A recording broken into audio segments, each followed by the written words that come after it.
2 hari lepas saya ada buat video tentang artis-artis bercerai. Ukasha herself saw the video, reached out to me, kita berbual, and she has spoken to length with me, and today she wants to speak to the rest of you guys. Okay, hi, Assalamualaikum semua. First thing I nak say thank you so much to my coach yang semua orang ingat saya perlukan seek for help and also things like that. Yes, I did. I dengar apa korang punya orang kata nasihat and also untuk calm myself. Okay, and especially I nak cakap thank you so much yang siapa-siapa been supporting me throughout everything, my ups and downs, and especially yang jadi recently ni. Okay, so saya rasa I'm here today, this thing saya kena take responsibility, okay, to the action yang I dah buat.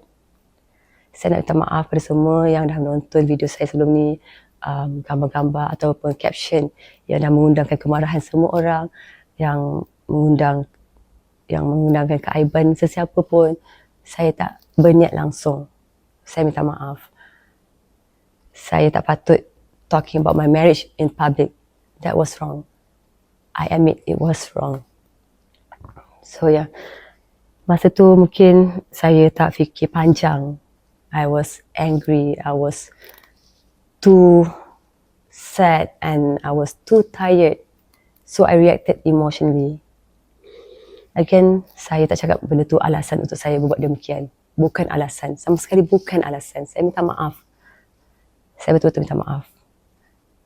So, saya rasa saya patut handle benda ni differently. Maksudnya lagi more maturely, more privately. Okay, tapi saya terbuat benda yang saya tak fikir panjang. Saya minta maaf. And also to my family, saya nak minta maaf sangat-sangat. Okay, that has caused pain and also embarrassment. I'm truly sorry. Okay, especially to my mom, saya minta maaf. Dia ada dengan saya all the time. Okay, and yeah. Moving forward, okay, moving forward, kita ke depan. Kita bukan nak ke belakang, kita ke depan. Apa yang dah jadi tu, jadi saya rasa kita ke depan. Saya dah minta maaf, saya dah rasa benda ni memang kesilapan daripada saya. Saya tak patut kongsi apa-apa benda yang private. Jadi saya rasa saya nak focus on myself, rebuild myself to become a better person, to become a stronger woman, and also paling penting, to become a better mother. Okay?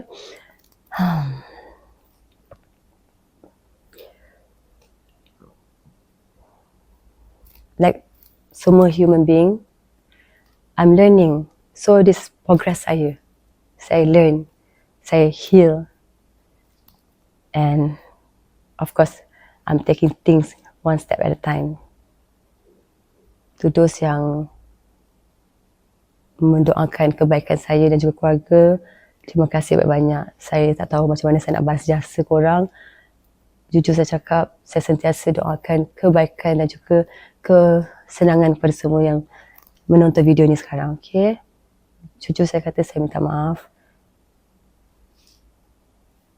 Dah tak ada apa untuk saya bercakap. Saya rasa saya takut kalau saya membebel lagi, saya takut salah cakap lagi. Saya nak minta maaf.